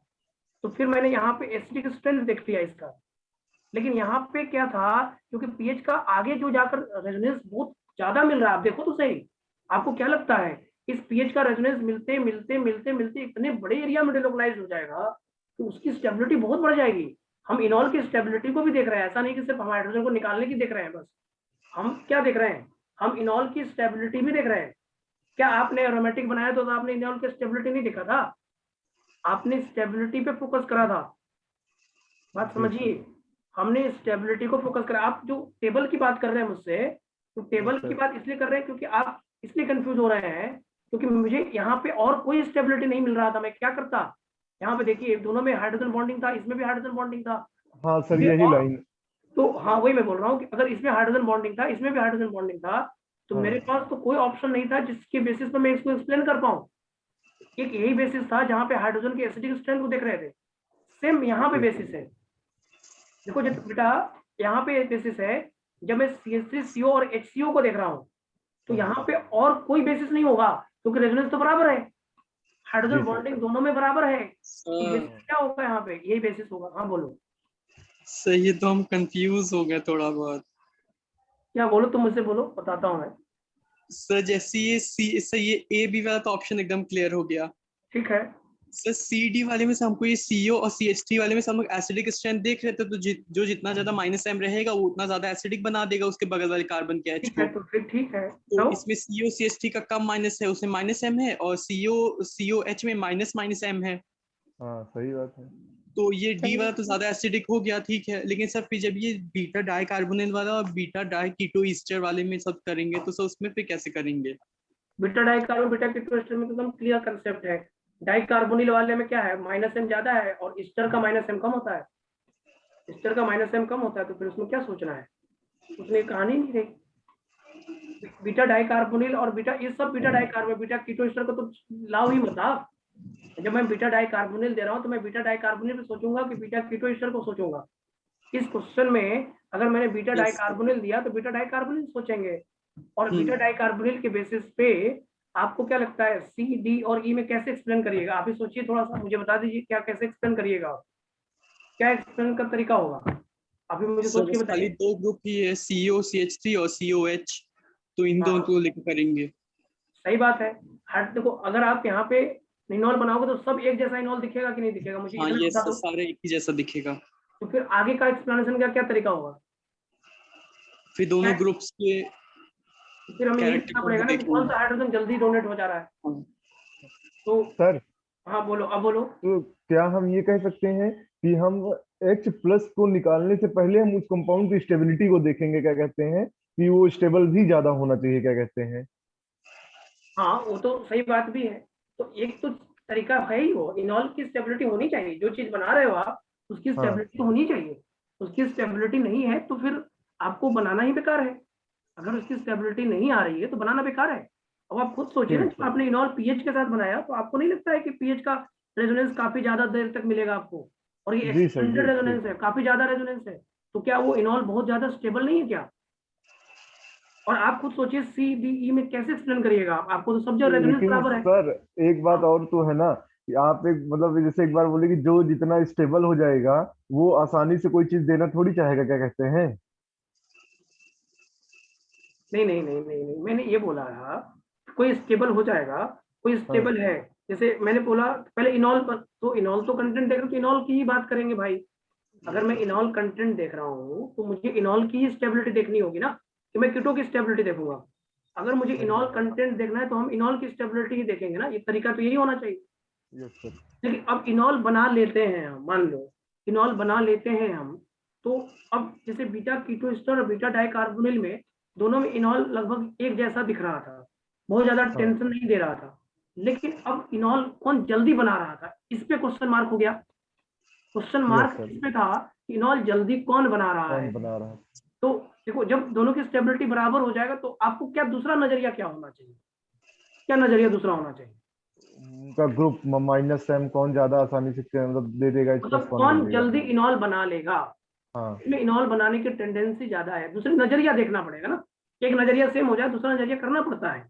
जैसे घर में ठीक सर, ठीक। घर की बात करो तो एक कोई आदमी घर से जा रहा है और दो लोग दो घर से जा रहे हैं, लेकिन आप वो देखोगे कि किस घर में खुशी से जा रहा है बच्चा और किस घर में रो कर जा रहा है बच्चा। अब ये नहीं देखना पड़ेगा दोनों जा रहे हैं, जा तो दोनों रहे हैं, जा दोनों रहे हैं, लेकिन घर किसके जाने से खुश है और किसके जाने से रो रहा है। कहानी में बदला नहीं बदला, नजरिया बदल गया कि नहीं बदल गया आपको? Yes sir. लेकिन एक नहीं जा रहा होता, एक जा रहा होता तो आपका नजरिया अलग होता, वहां पे सोच अलग होती आपकी। लेकिन दोनों जा रहा है तो दूसरा नजरिया क्या होगा, कौन रो रहा है कौन हंस रहा है, ये है कि नहीं नजरिया। जी सर। और जो रो रहा होगा उसमें बनने की जो टेंडेंसी, जो जाने की टेंडेंसी होगी वो कम होगा, है या नहीं? तो यस सर। सेम चीजें यहाँ पे वही है, ये लॉजिक के बेसिस पे हम क्वेश्चन को कर रहे हैं।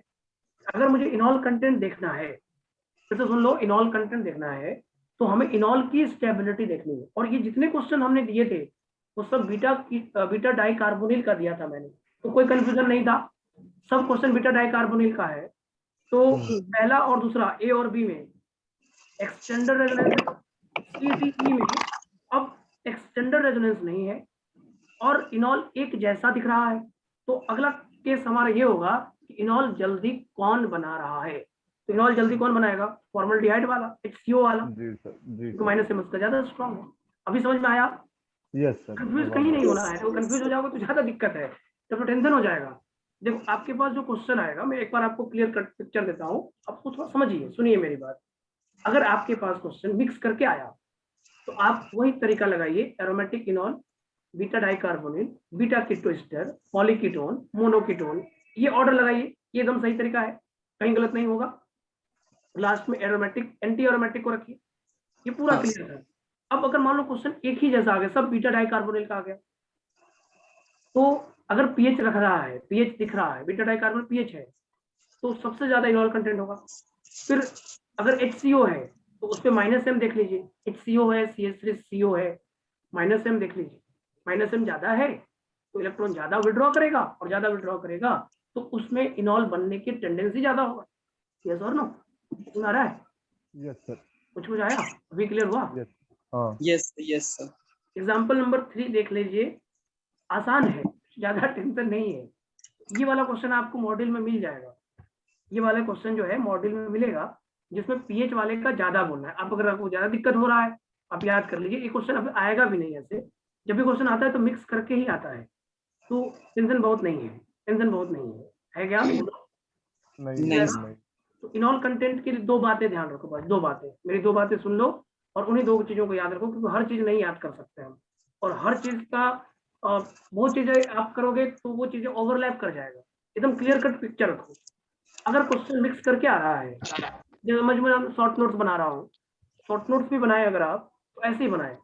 शॉर्ट नोट्स में क्या करें हम, शॉर्ट नोट में ये करें कि अगर मेरे पास क्वेश्चन मिक्स करके आ रहा है तो सबसे पहले मैं एरोमेटिक देखूं, फिर बीटा डाइकार्बोनिल, फिर बीटा कीटो एस्टर, फिर डाइकीटोन, फिर उसके बाद आपको मोनोकीटोन देखें। ये तरीका हो गया, खत्म, पहली कहानी खत्म। दूसरा, अगर क्वेश्चन में सिमिलर इनॉल बन रहा है, सिमिलर इनॉल वहां लिख लीजिए, नोट्स में लिखिए सिमिलर इनॉल, अगर लिखना है फॉर सिमिलर इनॉल तो आपको देखना है most acidic hydrogen. For similar enol most acidic hydrogen will be considered to find percentage enol content. Most acidic hydrogen से ही आप इनॉल कंटेंट फाइंड करिए। अगर आपके पास सिमिलर इनॉल बन रहा है तो आप नहीं समझ पा रहे हैं कि कौन सा इनॉल ज्यादा स्टेबल है, उसके लिए आपको मोस्ट एसिडिक हाइड्रोजन की तरफ बढ़ना चाहिए, ये सही तरीका होगा। अभी समझ में आया क्या बोल रहा हूँ मैं? यस तो सर। ये 2 पॉइंट लिखिए, शॉर्ट नोट्स जब भी बनाइए तो छोटे छोटे पॉइंट्स को लिखिए और उसको हिंदी में लिखिए, इंग्लिश में लिखिए, जैसे लिखना लिखिए, पढ़ना आप ही को है। आप अपने चीजों को अपने में ढालिएगा तभी जाकर होगा। हमारी बातें सुनी हुई है आपने, जो मैंने सोचा वो मैंने आपको बताया। अब आपको अपनी सोच भी रखनी है उसमें, हर चीज में अगर आप अपनी सोच रखिएगा तो आपका जो कंसेप्ट होगा वो बिल्डअप होगा, और अगर हमारी सोच ही सिर्फ रखिएगा तो वो आपके लिए दिक्कत होगा। आप अपनी उसको और आसान करके आप रख सकते हैं। तो क्या करते हैं, चीजों को और आसान करके एक शॉर्ट नोट बना लेते हैं और उसे बार बार बार बार पढ़ते हैं। जब आप बार बार बार बार पढ़ोगे तो चीज एकदम क्लियर हो जाएगा, तब एकदम दिमाग में फिट हो जाएगा। फिर कोई कंसेप्ट में ऐसा नहीं होगा कि आपको कंफ्यूजन होगा। कंफ्यूजन एक बहुत खराब चीज होता है। कंफ्यूजन तो उससे भी घातक है, नहीं आने से ज्यादा घातक कंफ्यूजन है। नहीं आएगा तो आपको लॉस नहीं कराएगा कम से कम, लेकिन कंफ्यूजन तो आपको लॉस करा के आ जाएगा। अब 4 नंबर पाने की जगह पे 5 नंबर गवा के आइएगा। तो कंफ्यूजन बहुत बड़ा रिस्क है किसी भी कॉम्पिटिटिव एग्जाम के लिए। तो कंफ्यूजन नहीं पालिए, तो छोड़ दीजिए। अगर आपको किसी जगह दिक्कत हो रहा हो किसी चीज में तो उसको कंप्लीट छोड़ दीजिए, लेकिन कंफ्यूजन मत पालिए। ठीक है, क्लियर कंसेप्ट जी है सर, भी? हाँ, एकदम। ये थोड़ा सा आपको ध्यान रखना पड़ेगा, थोड़ा सा ध्यान रखो, आ जाएगा। कुछ नहीं है, जैसे मैं सोच सकता हूँ आप भी सोच सकते हो। ऐसा कुछ नहीं है कि आपको सोचने में दिक्कत हो जाएगी। सर और दीजिए सर एक थोड़ा। एक और देते हैं, ठीक। सर क्वेश्चन और दीजिए, एग्जाम्पल नंबर 4, कॉन्फिडेंस आ जाए। एग्जाम्पल नंबर 4 ऐसा है, मान लो यस इसी पे दोहरा रहे हैं क्वेश्चन, इसी तरह का क्वेश्चन एक और रखते हैं। उसमें लिख रहा है कि पीएच है, सीओ है, CH2 है, CO है, और ये पीएच है, ये ए है।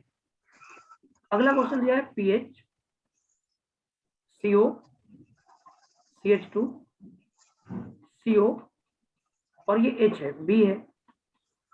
अगला दिया है HCO,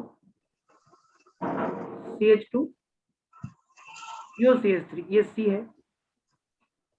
इसके बाद लिखा है pH, CO, CH2, CO, OCH3, ये आपका D है। और अगला लिखा है HCO, CH2, COO, CH3, ये E है। इसमें ऑर्डर बताओ तो क्या होना चाहिए? सर बताएं, सबसे हाँ, ज्यादा ए का होगा, ए का होगा, हाँ। फिर उसके बाद क्या कहते हैं बी का होगा, सही बात ठीक है, ए बी फिर डी का होगा, ठीक है सर, और डी के बाद फिर होगा सी का, फिर ई का। तो सी और ई में नहीं नहीं, सी का ज्यादा होगा फिर ई का होगा। गलत बता रहे हो आप। नहीं नहीं, ई का ज्यादा होगा, ई का आंसर, ई का इसका ई का आंसर होगा, बीटा ई का हम ज्यादा बताएं, होगा। तो हम बीटा बताएं। एकदम दिमाग में फिट कर लो। आंसर होगा सर ए, फिर बी, फिर हम्म। सी, फिर डी और फिर ई। यस, नहीं नहीं, बीटा कीटो एस्टर बीटा डाइकार्बोनेट से कम ही होगा, ये सत्य हमेशा है। ही ज्यादा होगा। हाँ ये सत्य है, मतलब सत्य है, चाहे कुछ भी आ जाए उसके साथ। बीटा डाइकार्बोनिल और बीटा कीटो एस्टर में बीटा डाइकार्बोनिल ही हमेशा ज्यादा होगा, ये सत्य है, मतलब सत्य है। बीटा कीटो एस्टर के साथ कोई भी आ जाए वो उसके इनॉल कंटेंट को बढ़ा नहीं सकता। ये बात दिमाग में रख लो पहले। आप यही ना देख रहे हो कि डी में पीएच लगा है और यस आप कीटो एस्टर नहीं देखा, आप सीधे पीएच खाली देख रहे हो। आप समझिए, बीटा डाइकार्बोनिल हमेशा ज्यादा होगा बीटा कीटो एस्टर से, हमेशा, ये सत्य है, मतलब सत्य है। तो बीटा डाइकार्बोनिल हमेशा ज्यादा होगा। और बीटा डाइकार्बोनिल में 2 पीएच लगा है, पहले में एक में एक, और सी में तो क्लियरली दिख रहा है कि बीटा डाइकार्बोनिल हमेशा ज्यादा होगा। बीटा डाइकार्बोनिल पहले अलग करो और बाद में बीटा कीटो एस्टर को करना। कभी भी beta keto ester beta dicarbonyl के आगे नहीं जा सकता, ठीक है, हम हमेशा ध्यान रखिए। हमने इसलिए ऑर्डर लिखवा दिया है, जनरल ऑर्डर लिखवाया है, beta dicarbonyl more than beta keto ester. अगर ऐसा कुछ होता तो मैं ये लिखता ही नहीं। फिर अगर मैं ऑर्डर में कुछ इधर उधर हो रहा होता तो मैं वो लाइन नहीं लिखता। अगर मैं लिखा हूं उसका कारण है कि बीटा कीटो एस्टर हमेशा ही ज्यादा होगा और अब ऑर्डर में आने वाला है ए ए बी बी सी सी। और उसके बाद डी और ई। जी और हाँ आंसर ऐसे होगा, ये हाँ सही है आंसर सर। करिएगा। बीटा डाइकार्बोनिल हमेशा ज्यादा होगा बीटा कीटो एस्टर से। क्लियर है? Yes Yes. है? समझ में आ यस गया? सर। हाँ हाँ एकदम एकदम समझ में आ गया। आप क्लियर हो गया? तो ऐसे क्वेश्चंस को बनाइए, ऐसे क्वेश्चंस को बनाइए। और एक लास्ट कंसेप्ट पे आपको बता देते हैं, ऐसे जरूरत पड़ सकता है आपको। जैसे एक दिया है, एक लास्ट एग्जांपल पे है और एक लास्ट बातें आपसे करेंगे हम। जैसे मान लो CH3COH दिया है, ये मोनोअल्डिहाइड है और एक साइक्लिक में दिया है मोनोअल्डिहाइड। मुझे बताइए दोनों में मोनोकीटोन दिया है, मान लो साइक्लिक में मोनोकीटोन दिया, कोई मुझे ये बताए मोनोकीटोन मोनोअल्डिहाइड ही ले लो ना, क्या दिक्कत है, मोनोअल्डिहाइड ही ले लो, तुम लोग मोनोअल्डिहाइड ही ले लो, COH ले लो। 5वां यस सर। लेकिन COH लेने से फायदा नहीं होगा ना, चलो ले लेते हैं, चलो कोई दिक्कत नहीं, COH ले लेते हैं, COH ले लेते हैं। इस दोनों में बताओ कौन सा ज्यादा होगा? सर ऐसे फर्स्ट वाला। दोनों ही साइक्लिक खराब वाला। है, दोनों की स्थिति थोड़ी खराब है, नहीं दोनों ही खराब स्थिति में है रे। Yes sir. दोनों की स्थिति अच्छी नहीं है, दोनों में इनॉल कंटेंट बहुत कम होता है, लेकिन अब पूछ रहे हैं कम में ही कम में कौन ज्यादा है, तो क्या होगा बताओ? सर बी वाले का ज्यादा होगा सर। मैं तो ए वाला कह रहा हूँ सर। इनॉल बना लेते हैं ना इस पर, तो हाँ बनाते सर हैं बना लीजिए। CH2 double bond C OH और इसका इनॉल बना लेते हैं, डबल बॉन्ड C OH। दोनों में स्टेबल कौन है बता दो, बस हो गया आंसर। और क्या, इन दोनों में स्टेबल कौन?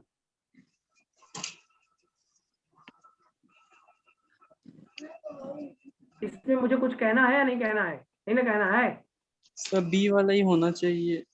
और इनॉल ये बन गया, देखो अब इसमें देखो ये एल्कीन है, एल्कीन का अल्फा हाइड्रोजन देखा जाता है, ये अल्फा ये अल्फा, इसमें तो अल्फा हाइड्रोजन भाई 0 है, तो अल्फा हाइड्रोजन 4 है, हाइपर कंजुगेशन लगेगा। दोनों खराब है, लेकिन उन दोनों खराब में ज्यादा कौन है? बी का। एक कंसेप्ट तुम्हें मैं और बताता हूँ, अगर रिंग साइक्लिक वाला है और ओपन वाला है तो साइक्लिक वाले का सेम नेचर होना चाहिए, कंपाउंड नेचर वाइज सेम है, सेम नेचर ऑफ कंपाउंड, तो साइक्लिक का ज्यादा होता है एस साइक्लिक, याद कर सकते हो। Yes sir. और सर इनॉल कंटेंट ना। हाँ सर इनॉल कंटेंट ना। Yes, इनॉल content is cyclic is more than इनॉल और कंटेंट सर इज रीजन से साइक्लिक। ये अल्फा हाइड्रोजन होता है। अल्फा हाइड्रोजन है ही ना, एल्केन की स्टेबिलिटी देखना पड़ेगा ना, इनॉल की स्टेबिलिटी, इन दोनों में इनॉल कौन ज्यादा स्टेबल, सिमिलर नेचर।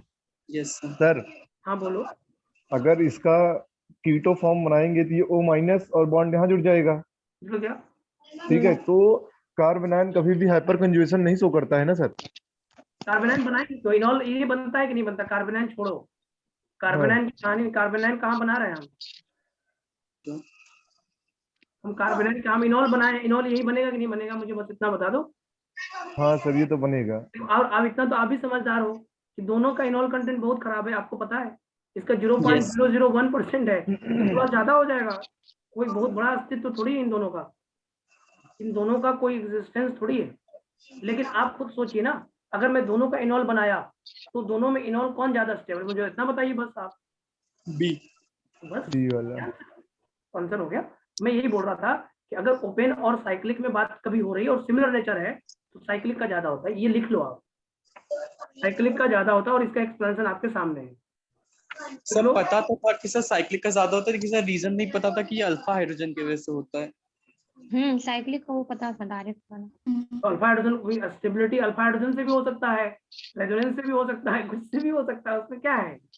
इसमें मुझे कुछ कहना पड़ेगा आपको, इसमें मुझे कुछ कहना पड़ेगा, हाँ बोलो, मुझे कुछ कहना पड़ेगा इसमें आपसे। नहीं सर।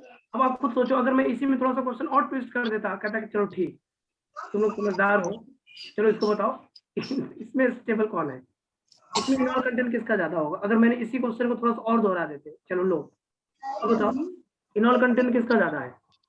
सर ए वाले का हो जाएगा क्योंकि बी वाला एंटी एरोमेटिक फिर बना लेगा। एरोमेटिक बन जाएगा।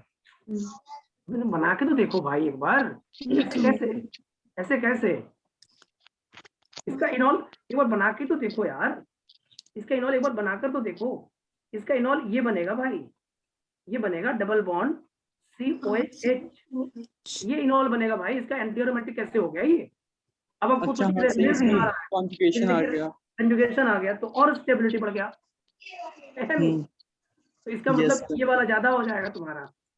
तो अगर तुम ABC को कंपेयर करने जाओगे ना तो C का ज्यादा हो जाएगा, CBA हो जाएगा। तो इनॉल की स्टेबिलिटी होती है इनॉल कंटेंट, और क्या होता है? जनरल ऑर्डर पे ध्यान दो, और इनॉल कंटेंट का मतलब इनॉल की स्टेबिलिटी होता है। अब अगर तुम्हें बहुत ज्यादा कंफ्यूजन हो जाए तो इनॉल बना के स्टेबिलिटी देख लेना। अब तो ठीक है, इनॉल बना Yes, के sir. स्टेबिलिटी देख लेना। अगर सिमिलर नेचर कंपाउंड है तभी दिक्कत होगा आपको। आपको दिक्कत कब होगा? जब कंपाउंड एकदम नेचर वाइज सेम है। देखो तीनों नेचर सेम था, सब मोनोअल्डिहाइड मोनोअल्डिहाइड मोनोअल्डिहाइड था। तो आप इनॉल बनाइए सबका और देखिए किसका, किसमें इनॉल का स्टेबिलिटी ज्यादा है। ये देखिए इनॉल कंटेंट देखिए, है नहीं? एक लाइन लिखनी थी मुझे कि for similar nature of compound, similar for similar nature of compound, similar nature of compound, percentage enol content, percentage enol content in cyclic is more than acyclic, more than acyclic। इतना ही question आपके उसमें दिया है model में, बस यही है कहानी GOC2 की, general organic chemistry 2, general organic chemistry 1 और साथ में टोटोमेरिज्म। इतनी ही कहानी टोटल है भाई। अगर आपने इससे सही से समझ लिया तो आप समझ लीजिए ऑर्गेनिक केमिस्ट्री में खूब मजा आएगा आपको। ऑर्गेनिक केमिस्ट्री, ऑर्गेनिक रिएक्शन इन्हीं बेसिक चीजों पे चलता है। ये तो बहुत ध्यान से पढ़िए, 1 2 बार 3 बार 4 बार 5 बार 10 बार जितना टाइम पढ़ सकते हैं पढ़िए। शॉर्ट नोट्स बनाइए, शॉर्ट नोट्स बनाइए, छोटे छोटे पॉइंट्स को लिखिए और उसके बाद उसको पढ़िए। जो एक्सेप्शन है उसके शॉर्ट नोट्स में रखिए और उसे जितना टाइम पढ़िएगा उतना आपका दिमाग फास्ट चलेगा। कोई चीज एक बार देखो और कोई चीज 10 बार देखो, कौन भी ज्यादा आपको झलकता है बताओ? 10 बार वाला। 10 बार ना? कोई चीज हर दिन जा जाके देखते रहो उसको, हर दिन देखते रहो, हर दिन देखते रहो, तो वो पिक्चर आपको रात में सपने में भी आने लगेगा। और लेकिन किसी एक चीज को एक बार देखो मात्र और उसके रात में सपने में सोचो कि आ जाए, कभी नहीं आएगा, कभी नहीं होता आएगा। है सर कभी कभी सर कि एक चीज देख लीजिए किसी को फिर वो सपने में आने लगता है सर। ये बहुत रेयर होता है, लेकिन ये बहुत रेयर होता है। लेकिन सर बार बार देखो डरावनी ज्यादा आता चीज है, आती है इसमें। बार बार देखो तो ज्यादा आता है ऐसे। दूसरी बात एक चीज और मैं बता रहा हूँ, जब भी आप घर पे जैसे पढ़ाई करते हैं, पढ़ाई करने के बाद एक जैसा मैं समझता हूँ, थोड़ी सी आपको मैं थोड़ा बता देता हूँ, 1 2 मिनट बचा है इसलिए बता रहा हूँ। क्योंकि GOC2 खत्म हो गया, कल से फिर से वही इनऑर्गेनिक केमिस्ट्री चलेगा जैसे कि चलता है। तो इनऑर्गेनिक केमिस्ट्री को ही आगे कंटिन्यू करेंगे, बोरोन सर फैमिली। जिस दिन आपकी क्लास नहीं है सर उस दिन आप क्लास ले लीजिए ना। तो इसलिए सर क्लास लेंगे ना, इसलिए हाँ? सर क्लास लेंगे, तो ले लें दो थोड़ा, 1 2 दिन तुम लोग भी एंजॉय करो इसलिए सर सर। आप ऑर्गेनिक कब अरे लेंगे सर आप? सारा दिन एंजॉय करते रहते हैं सर, सारा दिन। ऑर्गेनिक केमिस्ट्री क्लास सैटरडे को होगी, संडे को होगी। हाँ तब उसी में डाउट बताइए आज कौन सा डे है? हाँ सर तो वेडनेसडे। सैटरडे वाले में डाउट बताइएगा सर सैटरडे ताकि वाले तब नहीं, क्वेश्चन सैटरडे हो वाले जाए। तो इनऑर्गेनिक पढ़ेंगे, संडे वाले में डाउट पूछना, ठीक। ठीक है सर तो क्योंकि उसी सैटरडे में। वाला इनऑर्गेनिक नहीं ना हुआ इधर इस वीक में क्लास, नहीं सर हाँ हाँ अभी तो सर। तक नहीं ऑर्गेनिक हुआ है। छूट जाएगा इसलिए फिर तो। होना चाहिए। हाँ तो मैं कह रहा था पढ़ाई कैसे करना है। पढ़ाई के लिए आपको शॉर्ट नोट्स बनाना है और उसे कम से कम 20 25 30 50 बार पढ़ना है एग्जाम आने से पहले। कम से कम इतना पढ़ लो, आपको एग्जाम में बहुत मार्क्स आएंगे, बहुत ज्यादा मार्क्स आएंगे। एक बच्ची थी हमारी, जिसमें एक कहानी थोड़ा छोटा सा सुनाता हूँ। एक जेई में एक बच्ची थी, प्रीति, उसका नाम प्रीति था, उसका नाम याद रहता है मुझे। तो उस बच्ची ने मेरी बातों को बहुत फॉलो किया। जेई मेन में बच्ची थी वो, सिर्फ ईआर बैच में एडमिशन लिया था उसने। तो ईआर बैच में एडमिशन लिया था, उस बच्ची ने इतनी मेहनत करी, इतनी मेहनत करी। उसको मैंने बोला शॉर्ट नोट्स बनाओ, उसने शॉर्ट नोट्स बनाया।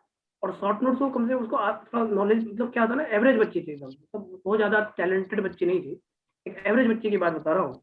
तो वो क्या की शॉर्ट नोट्स बनाई और शॉर्ट नोट्स बनाने के बाद, शॉर्ट नोट्स बनाने के बाद उसने केमिस्ट्री को बहुत अच्छे से समझ लिया, स्किल कर लिया। वो केमिस्ट्री ज्यादा पढ़ती भी थी, ऐसे केमिस्ट्री ज्यादा पढ़ती थी, बातों को फॉलो किया और शॉर्ट नोट्स बनाया। जानते हो क्या हुआ? जब वो जेई मेन की बच्ची, जेई मेन की तैयारी करने वाली बच्ची जब जेई एडवांस की एग्जाम दी तो उसका रैंक ओबीसी में 6000 आया था। ओबीसी में रैंक बहुत खराब था, मैं मानता हूँ, लेकिन उन बच्चों में जो जेई एडवांस की तैयारी कर रहे थे, वो बच्चे जो सिलेक्ट नहीं हुए, वो बच्चे सिलेक्ट हो गई थी। 6000 ओबीसी में रैंक, लगभग 22,000 रैंक उसका जनरल में था। जनरल जेई एडवांस की मैं बता रहा हूँ, और जेई में उसका 40,000 रैंक था। 40,000 खराब रैंक है, मैं मानता हूँ, लेकिन वो इतनी एवरेज बच्ची थी, वो केमिस्ट्री के दम पे बहुत नंबर ले आई। ओनली केमिस्ट्री, वो तो फिजिक्स और मैथ को बहुत कम पढ़ पाई थी, अच्छे से पढ़ी नहीं पाई थी, लेकिन वो केमिस्ट्री की बदौलत, मैं आपको सही बता रहा हूँ, ये मैं अपनी तारीफ नहीं कर रहा हूँ, एक ऐसे ही बात बता रहा हूँ जो उस बच्चे ने खुद कहा, ये मैंने नहीं कहा। जब बच्चों को बुलाया गया, जैसे एक सेमिनार होता था, और जब बच्चों को, जो सिलेक्टेड बच्चे होते थे, उन्हें बुलाया जाता था, तो 2018 की ये बात है, 2018 की बात है। 2019 में रिजल्ट, 2018 के, मैं 19 का मतलब रिजल्ट की बात बता रहा हूँ मैं। 2019 में जब बच्ची आई, तो वो खुद कही ये बात, पूरे बच्चों के बीच में कही कि केमिस्ट्री में जो शॉर्ट नोट्स मैंने बनाया था, उसी से फायदा मिला, सर ने जो कहा था उससे मुझे बहुत बेनिफिट मिला, और मैं जेई एडवांस तक क्रैक कर पाई। ये उसका स्टेटमेंट था। ये शॉर्ट नोट्स बहुत फायदा देगा आपको, शॉर्ट नोट्स जरूर बनाइए। आप ये मत सोचिए कि आप, जैसे कॉपी को पढ़ना मुश्किल है, तो शॉर्ट नोट्स को हम 20 बार जरूर पढ़ सकते हैं। जितना ज्यादा टाइम किसी चीज को पढ़िएगा, उतना ज्यादा स्ट्रॉन्ग कंसेप्ट होगा आपका। पढ़ने की कोशिश करिए, शॉर्ट नोट्स बनाइए। अब मेरे साथ बना लीजिए तो बहुत अच्छी बात है। ऑर्गेनिक केमिस्ट्री का शॉर्ट नोट्स आपको बहुत फायदा दिलाएगा। ठीक है, मिलते हैं फिर नेक्स्ट क्लास में आपसे। ठीक है सर सर बोलिए।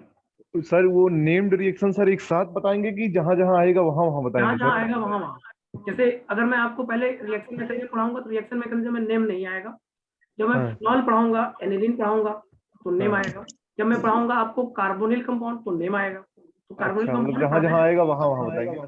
वहाँ वहाँ ही बताएंगे, एक साथ बताने से फायदा नहीं होगा आपको, वहाँ वहाँ बताएंगे। जैसे हम फिनॉल पढ़ाएंगे, जब एरोमेटिक कंपाउंड पढ़ाएंगे ना, तो हाँ फिनॉल पढ़ाएंगे और एनिलीन पढ़ाएंगे, तो फिनॉल और एनिलीन में समझाएंगे। और ठीक रिएक्शन मैकेनिज्म में तो सिर्फ रिएक्शन मैकेनिज्म समझाएंगे। जैसे पूरा ठीक हाइड्रोकार्बन हम रिएक्शन मैकेनिज्म में आपको समझा देंगे, और कुछ ठीक हाइड्रोकार्बन का नेम रिएक्शन भी साथ में बता देंगे। ठीक। ठीक है, मिलते हैं thank you next. Sir. Sir तो संडे को कराएंगे ना ऑर्गेनिक की क्लास? ऑर्गेनिक की क्लास संडे को कराएंगे, इसी का डिस्कशन करेंगे, और ठीक है सर। ORM 1 शुरू कर देंगे। ठीक ओके है सर, सर, ठीक है तब तक हम लोग लगा लेंगे। हाँ, thank you sir. Okay, thank you sir. Thank you sir. Thank you. Thank you sir.